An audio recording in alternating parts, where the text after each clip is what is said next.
Merry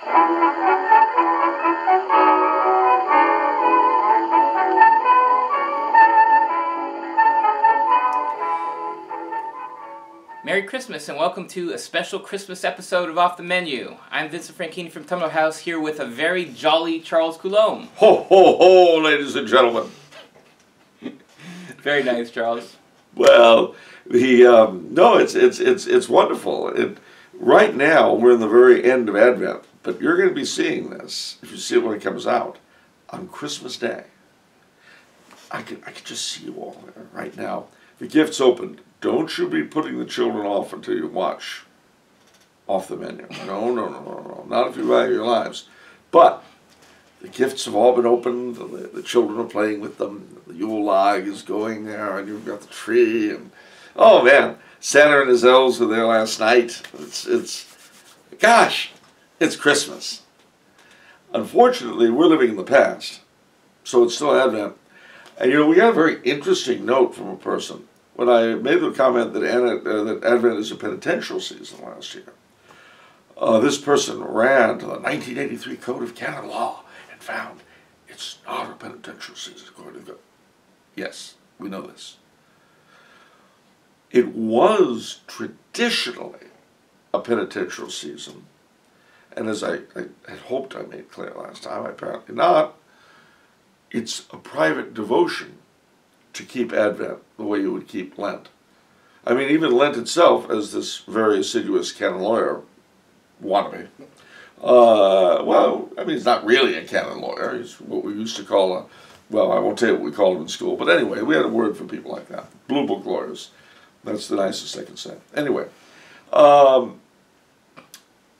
there's very little actually required of the 1983 Code of Catholics in terms of fast and abstinence.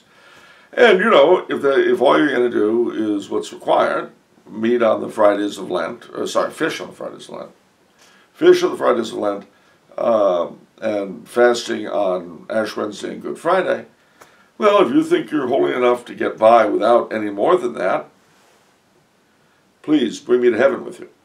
But if you're a human being, I don't know, perhaps with original sin, you know, somewhat warped because of our first parents and all that, doing the bare minimum of devotion, bare minimum of fasting and abstinence, probably isn't a good idea. Now, mind you, that's just what spiritual writers have said. And they're not canon lawyers. The other thing you got to bear in mind is that I was referring to an historical situation, and the 1983 Code didn't exist before 1983. It's true. Just like I was born in 1960, I have no memory, no personal memory of what happened in 1940. No, this is true. People get confused with canon law, and they don't realize that it's not infallible, that it is. I mean, you're not going to find anything in the 1983 canon law of how to deal with prisoners in the Crusades. Well, I would say the Roman Catholic Church is unchanging, and what was canon law in 1983 was canon law of all time, because the Church is unchanging. You must be Jewish. No. The Church is unchanging in its essential doctrines, teachings, and the matter of form and so on of its sacraments. But that's it. And even with the sacraments, everything but the essential matter of form and intent, canon does change. But that essential matter of form and intent will never change. So I just had to get that out there.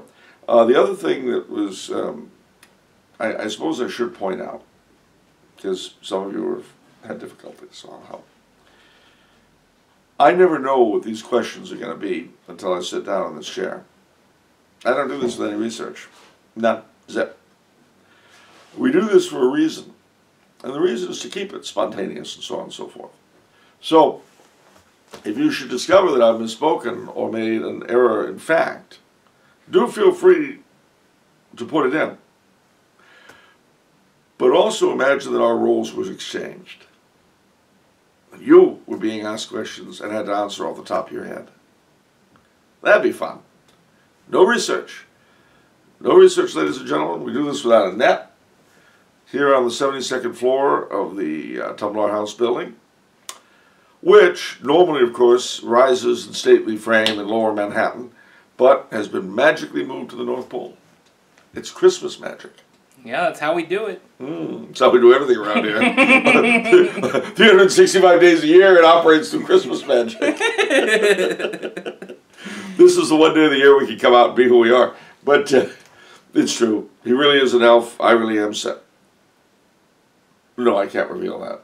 We'll keep it for later. Yeah. All right, what do we got?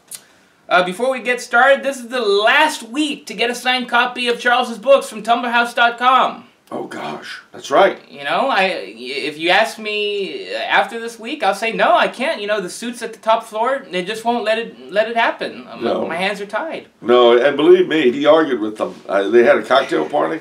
He barely emerged from it intact, and that was when he presented the case to them. Always having a cocktail party up there. Mm-hmm.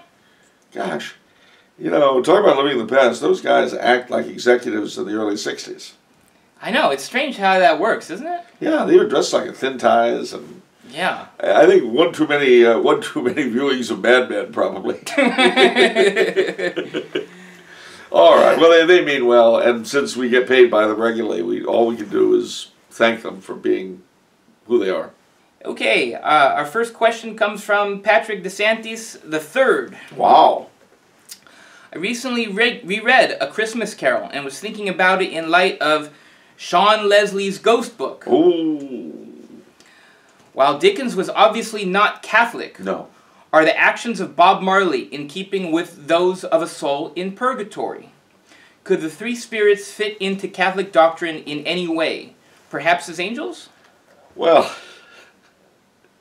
yeah, actually, Bob Marley does come across very much as a purgatorial figure. And he's not in hell. Obviously, he wouldn't be able to come back.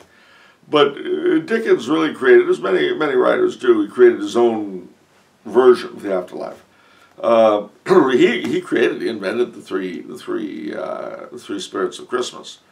You know, could they fit? They're a literary device. I mean, it's not a question of whether or not they would fit into Catholic doctrine. He didn't believe in them, so we don't have to. But they are important symbols. You know, am I confused? He said Bob Marley? Isn't that the reggae guy? Isn't it Jacob it's Marley? It's Jacob Marley. Okay. But could you imagine the difference? Yeah. You know, I can see now, ladies and gentlemen, Scrooge comes up to the door knocker, and there's Bob Marley's face. I mean, he may never even seen a black guy. That's true. So he gets in there, and then suddenly, Jamaica, we got lots of pretty woman.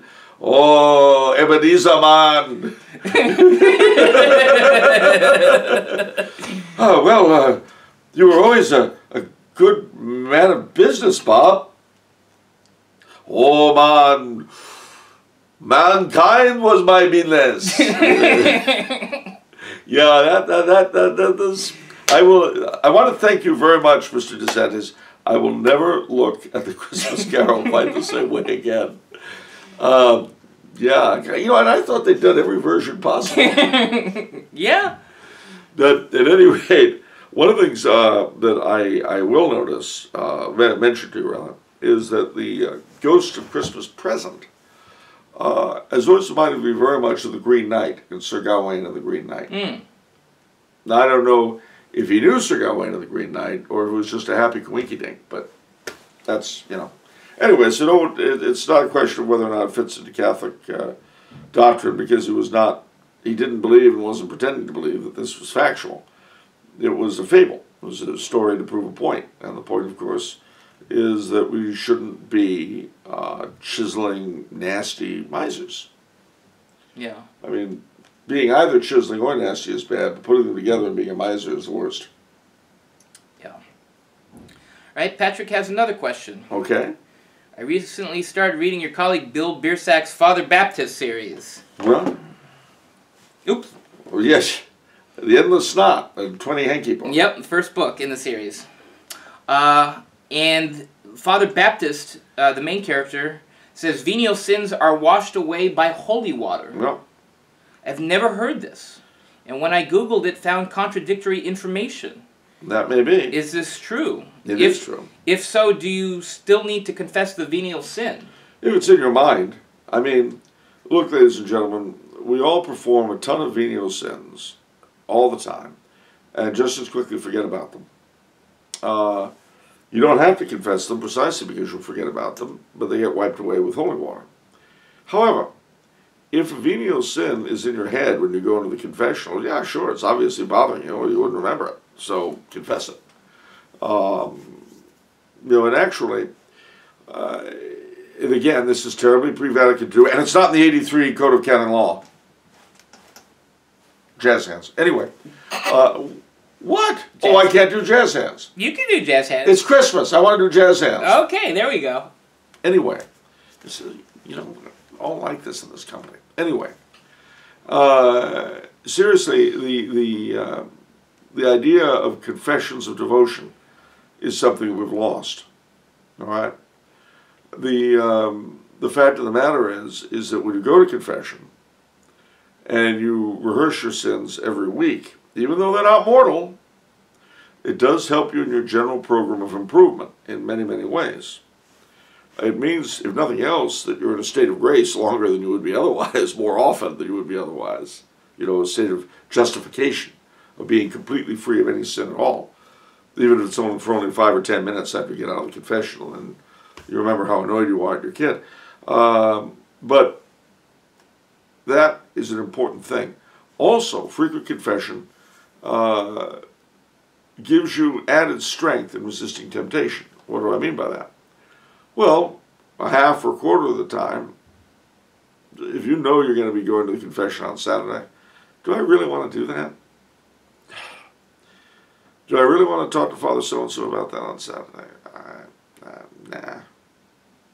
And believe me, the more you do it, the easier it becomes to resist sins. It never becomes easy, but it becomes easier. To answer the question anyway, yeah, holy water will get rid of your venial sins, which is why it's so important, and why it's so horrible, for instance, for churches to get rid of it during Lent. That's a terrible thing to do to their people. If nothing else, they're still expecting the same amount of money in the collection box and yet cutting down on the service. But, that having been said, if a venial sin is in your head when you go to the confessional, yeah, confess it, sure. Well, why did it stick in your head? It bothers you, so get rid of it, dump it. You're never going to remember all your venial sins, so don't worry about them. Use your holy water, go to confession, and relax, Try to be a good person. On the topic of avoiding sin to avoid confession, I said this before. Christmas time, I sin a lot less because sin is met with real punishment.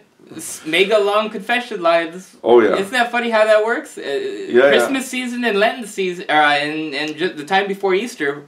Yeah, it's like, gosh, is this sin really worth it? Because then I have to go through the line. have to really go through the line. Yeah, hang out with the old ladies who sort of camped in there. Yeah. You know something's wrong when you smell brewing tea coming from the confessional. Yeah. Grandma's not coming out for a while. So. Yeah. What was the other thing you said? Oh, you're right. The holy water wiping away the venial sin. That's really cool. I think a lot of people have never heard that before. I know I've never heard that before. Where did you get that from? Well, I mean, gosh, where didn't I get it from? It's something I've been taught all my life. I believe it's in the Baltimore Catechism, actually. Wow. I could be wrong, though. Remember, I'm doing this without a net, ladies and gentlemen. Oh, yes. So if I'm factually incorrect, you needn't write in, aha, he's wrong. Just say, I checked it and it's not so. Feel free to do that. But if you get glee out of catching me out, you've got to go to confession because you've got a venial sin. So I could be mortal if you really hate my stinking guts. Well, it's true. Okay. It's terrible to hate another human being. They hate me because I'm beautiful. You know that. Yes. Self-delusion is the key to positive thinking, ladies and gentlemen, and I've really deluded in this area. No, anyway, seriously. It's Christmas magic. What can I say? No, seriously. It is something that I've heard all my life. And I remember reading a little pamphlet in my church book rack. You see, in the old days, back when there were a lot of Catholic companies, religious orders and so on, putting out information because like they wanted people to know about every aspect of the faith. You know, because like it was important and stuff back then. A lot of churches would have these huge pamphlet racks. They would have lots of pamphlets on them, telling you about all sorts of things. Yeah. And I was fortunate in going to Blessed Sacrament Hollywood because their pamphlet rack was like a bloody library. Anyway, one of the things I picked up there was a little leaflet called Holy Water, a Means of Spiritual Wealth, which went into great detail, was imprimatur for those of us who are fond of canon law. You know, went into great detail.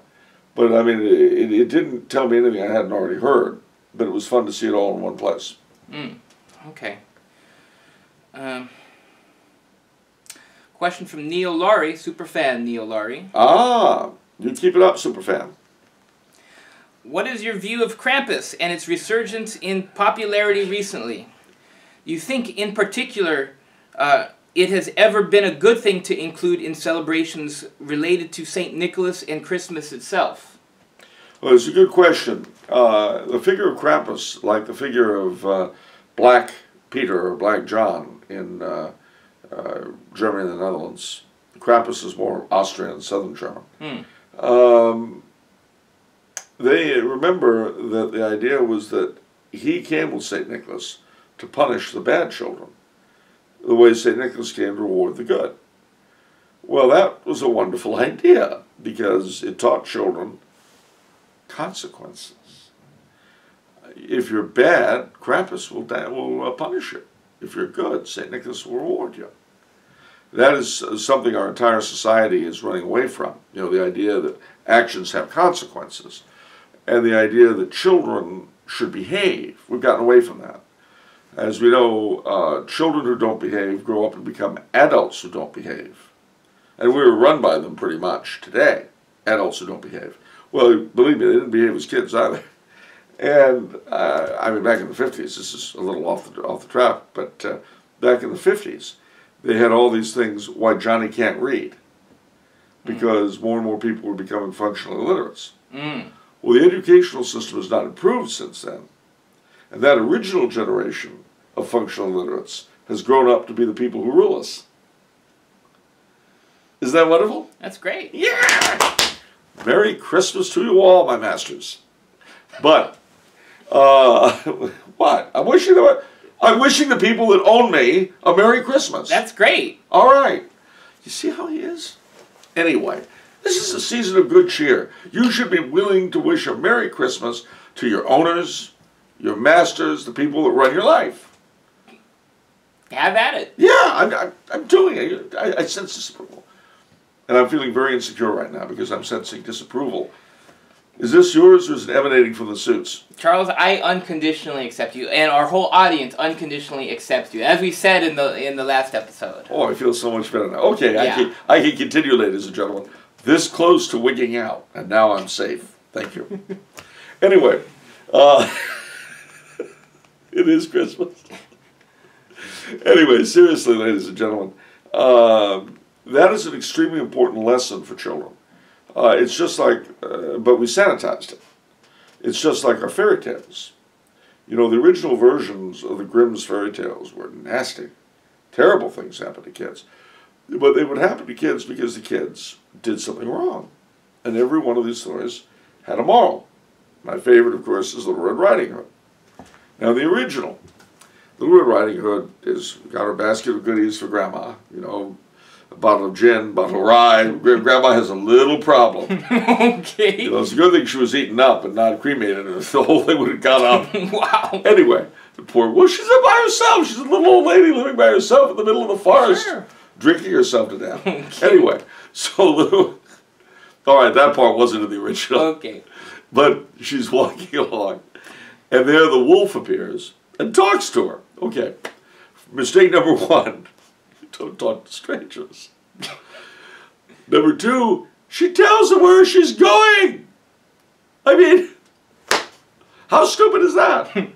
So then, he goes there, eats up Grandma, you know, probably staggering after eating her bloodstream with all the booze in it. Anyway, so the wolf then gets into bed, you know, wears the hat, wears the...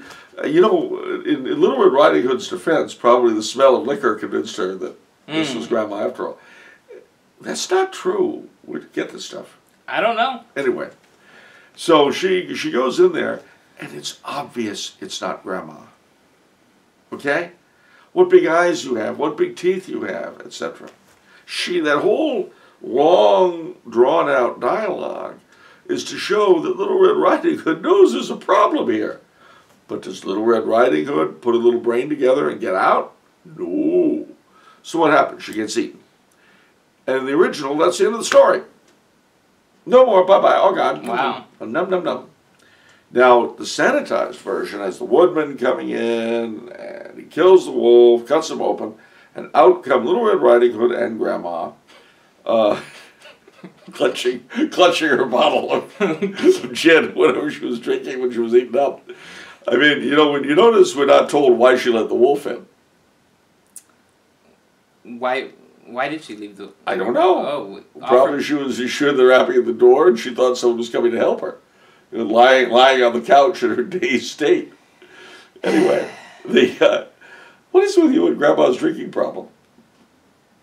Boy, you are besmirching that whole family. Little Red Riding Hood, poor Grandma. Grandma was a drunk, Little Red Riding Hood was stupid.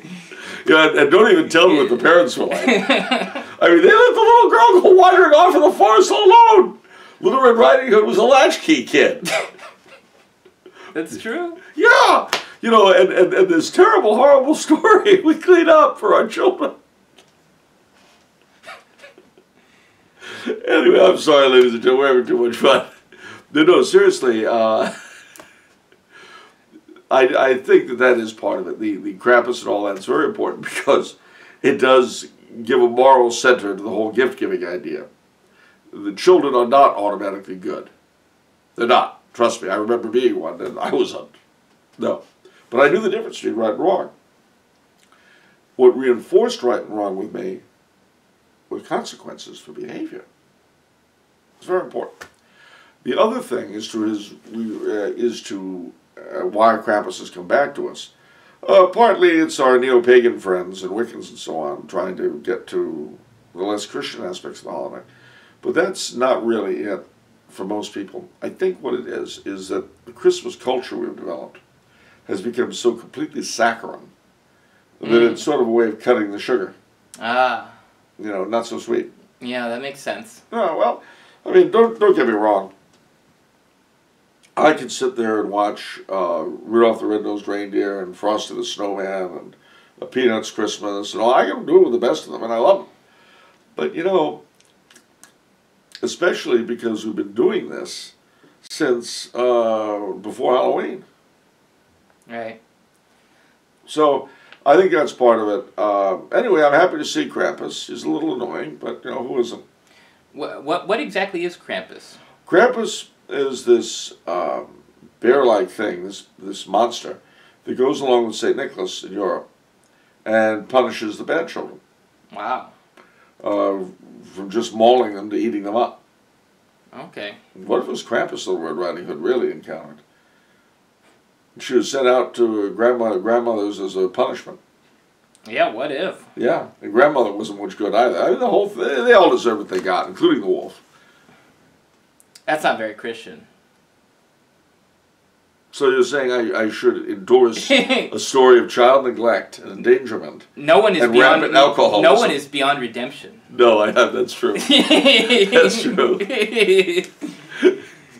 We should retell all the fairy tales this way. Goldilocks was another one who was obviously being allowed out without supervision. Yeah. And the little children of Lincoln was breaking into people's homes. Yeah, I know. Gosh, what are we doing to our children? This is terrible. All right, what else we got? Okay, Neil Laurie has a second question. Okay. What is your view of giving the title of Co-Redemptrix to the Blessed Virgin Mary? As I understand it, this has always been a rather hotly debated thing in the church, and there is no dogma regarding it. Correct. As a convert from Protestantism, I have never had a problem with Marian doctrine myself, but this title is one I generally stay away from because it seems to put Mary on equal footing with Jesus. I get mediatrix, but co-redemptrix seems a bit much. If you could help me understand it a bit more, I would appreciate it. Happy to help, even though it's not in canon law. Can we let that alone now? Boy. Can we just not keep going back to smacking around? That would be good. All right, thank you. You see what I work with, ladies and gentlemen. Anyway, the thing is that co-redemptrix, one of the major fallacies, is the idea that co-redemptrix means that somehow Mary and our Lord are equal. They're not. Co just means someone who does something alongside.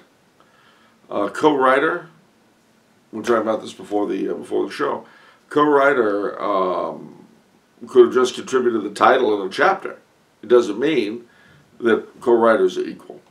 Cooperation just means you're working together. It doesn't mean that you're equal.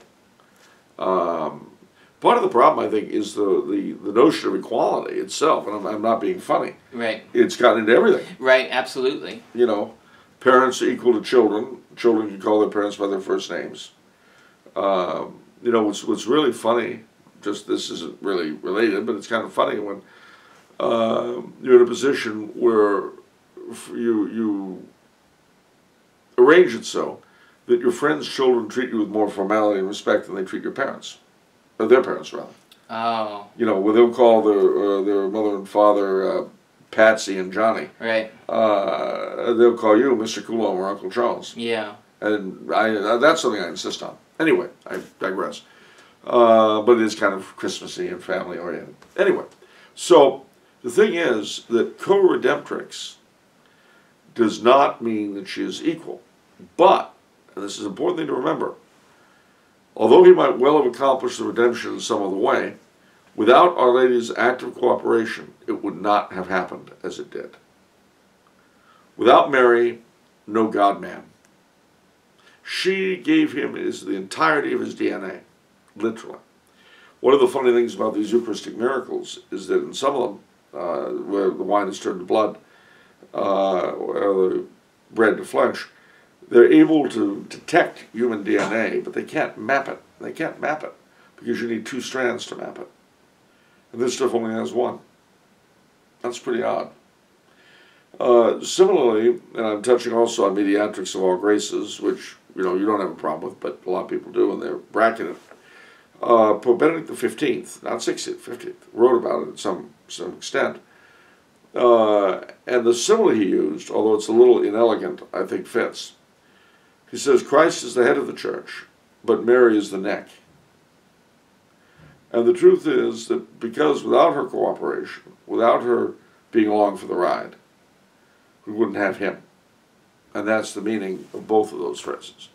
It doesn't imply that she's equal in any way, because everything she has, she gets from him. Her standing. What is her greatest claim to fame? She's Mother of God, not God. She's, she's the Queen of Heaven. Well, yeah, but she's Queen of Heaven in all her majesty, precisely because her son was king. Everything of value that Our Lady has, she derives from him. But everything human that he has, he got from her. And these two, again, because our own society, our own lives are so screwy, it's hard for us to see these things in their proper context. Real motherhood, real fatherhood, which are the traditional ways of understanding our Lord and Our Lady and the Godhead, are virtually extinct in many places today. So it's very difficult for us to understand these concepts.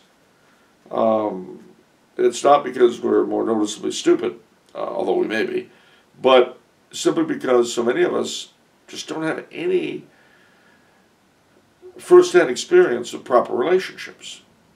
And since we don't, we look at theological formulations that were based upon our having them and there's like Sanskrit. So, anyway, to recoup, or to recap, not to reinvent, I'm all for acknowledging Our Lady as Co-Redemptrix and Mediatrix of all graces. However, having said that, as you say, it's not been defined.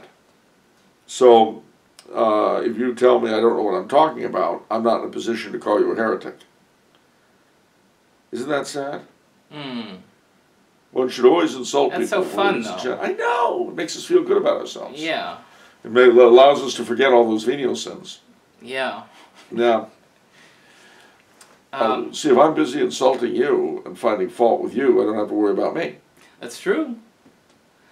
One little aside, the one thing I always think of when we talk about Mary, Mediatrix, Co-Redemptrix, I think Saint Bernard Clairvaux had a nice meditation on the Annunciation. Yeah. Where he pictured all of creation, all the animals everywhere just stopped and held their breath and waited because everything was dependent on the next words that Mary would say. Yeah. Everything. So I thought that was a beautiful meditation. Yeah. Behold the handmaid of the Lord. Yeah. Let it be done to me according to thy word. Yep. Gosh, it's too bad the church was wrong about the Bible all these years. No, it's true. The whole thing about the serpent laying in wait for her heel. Oh, she shall crush thy head. Yeah. Right. Well, we know now because we're so much better than the Catholics who came before us, and we're a lot better than St. Jerome. Oh yeah, big time. Because he was just an ignorant moron from Dalmatia. Yeah. I wonder if he had spots like other Dalmatians. Anyway. We know so much better than he did. We do. Gosh. What I don't understand is why is it that with all this extra knowledge that the saints lacked, we're so much stupider than they were, and so much more sinful. I mean, we're better Catholics now that we don't have Advent penance. We know this. Now that we have the Code of Canon Law of 1983, we're the best that ever existed. So I just don't get it. Why is it with all our improvements over the past, we're such morons? It's a weird paradox. Yeah, it's a mystery. Yeah, a real mystery, all right. Anyway, let's move along. What do we got? Joshua Hernandez writes in asking, what is the meaning of the Advent Wreath, and where does this tradition come from? Well, it's a Lutheran tradition from Germany. It's a Protestant tradition in origin. Don't be frightened, ladies and gentlemen. Just because you have an Advent wreath doesn't mean you're going to do something crazy like celebrate the Reformation. Anyway, we'll just leave that. We'll just leave it there. All right. And what it symbolizes, of course, are the 4 Sundays of the year. Because, see, unlike a lot of Calvinist-type Protestants, the German Lutherans, the Scandinavians, kept the church year. And their service resembles our traditional Mass in a lot of ways. But because they were more conservative than, say, the Presbyterians or the German Reformed, people like that. Anyway, they held on to the church year and observed it. So Advent customs, per se, made sense. Another thing, I don't know, frankly, remember I'm doing this off the cuff, I don't know if Advent calendars were invented by Catholics or Protestants. But either way it's good, And the great thing, they have the German Lutherans have the same vestment scheme that we do. Hence, you have the 3 purple candles and the 1 pink one for Gaudete Sunday. I'm sorry, the 1 old rose one. Oh, yeah, that's right. Watch It's not yourself. pink. Watch yourself. Yeah, I know. All right, what else we got? Right, Joshua has a second question. He asks, can Charles tell us a bit about the history of the Christmas tree and its connection to Saint Boniface? Can, but won't. No, I will. No, well, there are several different theories as to the origin of the Christmas tree. One story is that when St. Boniface chopped down the pagan oak, Immensul, he gave them a pine tree to venerate our Lord with instead. Because you never want to just take. They want to substitute a good for an evil. Oh. So that's the story of St. Boniface and the Christmas tree. Now, other people claim that Martin Luther invented the Christmas tree and, made it for his children by the shrew he married, Catherine von Bora. But either way, whichever is true, and of course I'm not in a position to know, I don't think anyone is, it's certain that the pine tree was once upon a time sacred to Thor. That doesn't mean, by having one, that you're worshiping Thor. The church did a lot of repurposing over the years. And there's nothing wrong with something that has been sufficiently repurposed. Your first thought of the Christmas tree is Christmas, not Thor. No, it's true, even if you've seen the movie. I haven't. Well, see, I haven't either. But if now the other thing too is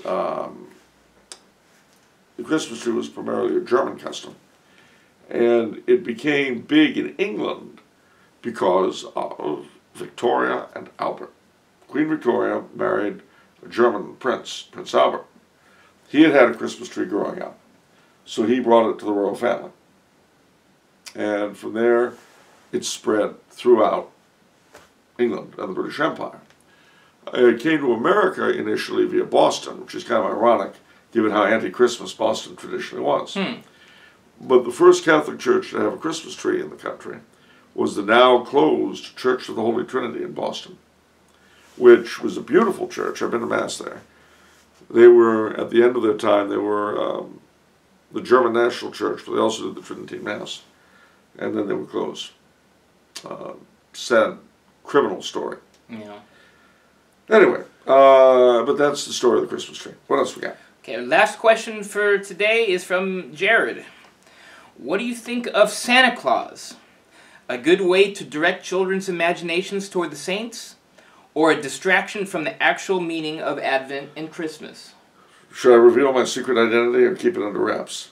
Keep it under wraps. All right. I'm not going to tell you the terrible truth, ladies and gentlemen. All I know is I'm probably going to catch cold again on Christmas Eve. Anyway. Well, I'll tell you.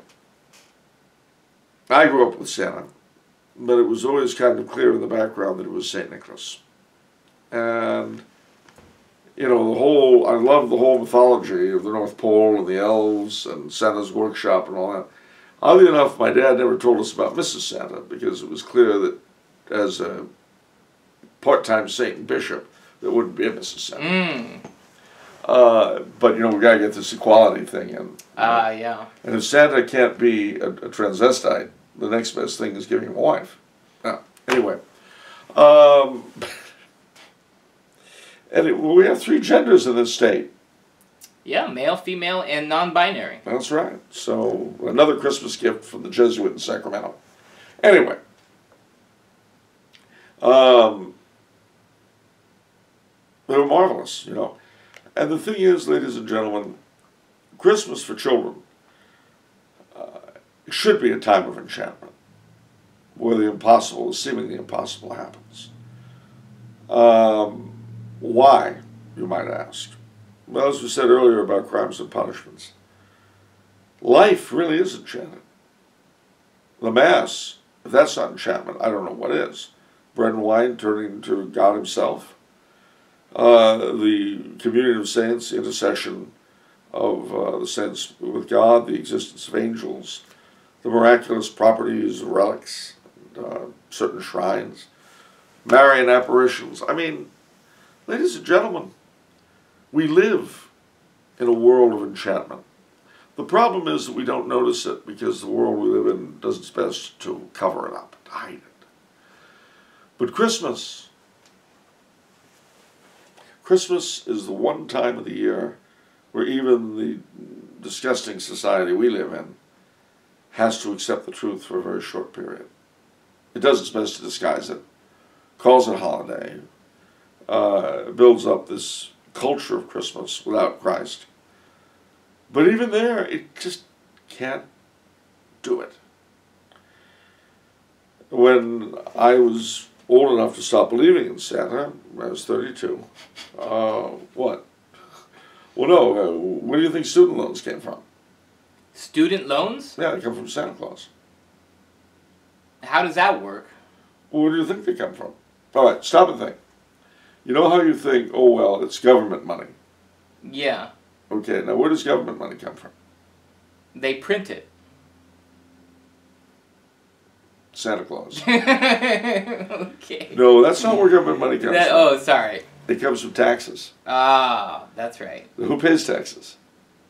We do? Well, a small minority, but yes. Yeah. A small minority of us pay taxes. Uh-huh. They're the ones the money comes from. Okay. Okay. But if I think the way most people do, I think, oh, the government just prints it out. Mm-hmm. We believe in Santa. Ah, okay. See, that's my whole thing. Well, gee, why don't they just give me more money? Well, see, it's a finite quantity. It's just, I mean, if you just print up a lot, then it's worth less. Mm-hmm. I mean, I'm sorry, ladies and gentlemen, I did not intend for a lesson on economics. But suffice to say, in some ways, we never give up believing in Santa, especially when it comes to the government. But, seriously, when I came of age, my dad, I said to my dad, so Santa isn't real. I was miffed. And he said, yes, he is. I said, what do you mean? He said, well, I told you about St. Nicholas. He certainly is real. And the spirit of Santa Claus is real. Of giving. Of doing things without asking for any reward for them. Of helping your neighbor because your neighbor should be helped and not because you're going to get something out of it. Mm. That is the true spirit of Santa Claus. That is the spirit of St. Nicholas. Hence his rescuing the 3 girls from the life of infamy and the various other miracles he performed, are so often bound up with freely giving to others without any hope of return. And in that sense, Santa Claus is very real. But you have to be Santa. Don't expect anyone else to be for you. It's nice when they are. All those bottles of Louis XIII brandy my fans have been sending in, thanks. But, no, seriously, you have to be willing yourself to be Santa and not to expect anyone else, not to expect it out of anyone else. And be grateful when it happens, because it will. But don't expect it. And similarly, again, Christmas is a time of enchantment. And if we allow ourselves to be enchanted by our faith, by the daily miracles we encounter, and the other daily miracles, I assure you, ladies and gentlemen, your family, your friends, everyone whose company you enjoy, it's a miracle that you know them. Because, you see, we are such fallen creatures, we are so selfish, that we don't deserve any of it. And yet we are given these marvelous and incredible things by the giver of gifts. And he's referred that way, you know, liturgically in some of the Eastern rites, as he who loves mankind, the giver of gifts, the land of the living, the realms of endless day. Enchantment, really, ladies and gentlemen, is when a chink in the wall between us and him opens up a little. And for just a moment, this world of sins and shadows that we live in is illumined. And enjoy that. Whether it's a little child ripping open his gifts on Christmas Day with every fiber of his being, or scary ghost stories and tales of the glories of Christmases long, long ago. Whatever it might be, enjoy it. It's a gift to you. Be grateful. And if there's anything, ladies and gentlemen, that Santa Claus should teach us, really, apart from giving ourselves, it is gratitude. If you're grateful, you'll be happy. And if you're unhappy, it's because you're ungrateful. So, with that, Okay. Yeah. I think, ladies and gentlemen, it's time for us to stagger down to the bar here in the Tumblr House building for a little holiday cheer. Absolutely. Yeah, that's it for this episode. Next time you guys will see us, I believe, In the will new be year. in the Well, no, January 1st. Yeah. So We'll ring in the new year. we'll ring it. Yeah. Hey, ladies and gentlemen, New Year's Eve party, or New Year's Day. Yeah. You be there. I'll tell you what, I know we will. We wish you a Merry Christmas, and we'll see you then. Happy New Year. Ciao, ciao.